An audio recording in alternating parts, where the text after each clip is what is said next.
you is based on a true story, so to speak.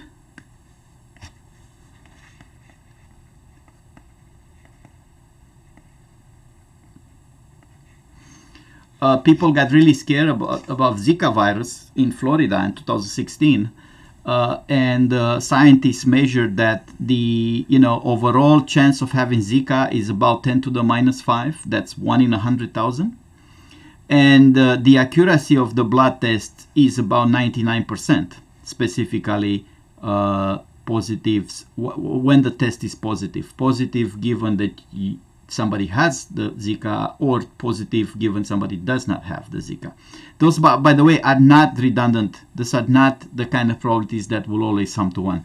Those are really two different pieces of information.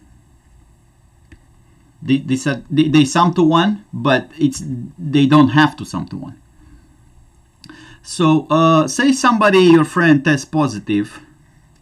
What is the chance that that person actually has the disease? So we'll apply Bayes' theorem here, and we'll have two variables. Right, so the solution. We say Z is having Zika, Jimmy in this case, and say T is a positive test. What we really want is the probability of Zika having really a positive test. So that's the Jimmy's case. Jimmy has tested positive, so that's a given information, and we want to know if it truly has Zika. We'll apply the Bayes theorem, so we get probability of a true test given Zika times the probability of Zika divided by the probability of a test. Now this information here, it's exactly this one here, right? So we can say, well, that is the probability of let's change that to 99%. So 99 divided by 100 times the probability of Zika, that is the prevalence.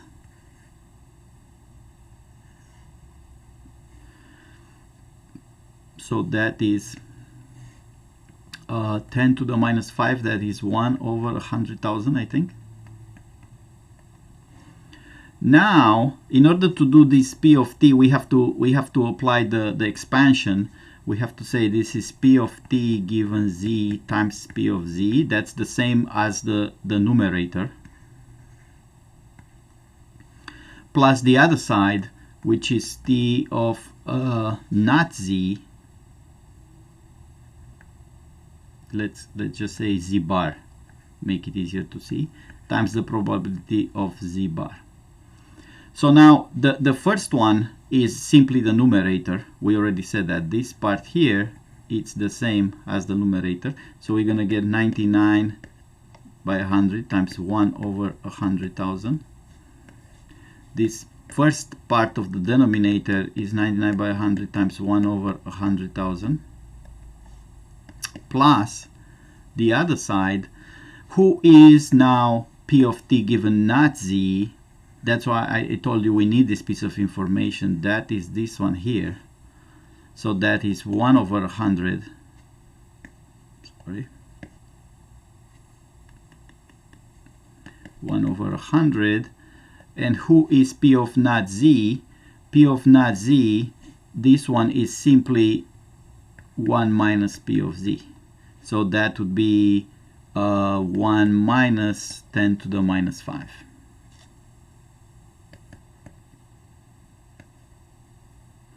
So this will be 99 divided by 10 to the 7 minus 7 plus 7, because I'm dividing, divided by this is 99, again divided by 10 to the 7 plus I have here 99999 divided by 10 to the 7. So that my calculation is, please verify this, I'm not sure, it's about 0.00099. That is about 0.1%. I would say that is 1 in 1,000, maybe not to worry yet, or at least repeat the test. Right, that's what doctors do when they're not sure. Maybe repeat the test. So my moral of this story here, it's not that Zika is not a severe disease. It's not that a blood test accuracy of 99 is not good. That'd be a good test, I think, in general, especially for a new virus. I'm not to say that prevalence of 10 to the minus 5 is not to be taken seriously by people or by authorities. All I'm saying, mathematically, there is not much reason to get scared if you get a positive test in this circumstance. So what I'm asking you as an exercise here,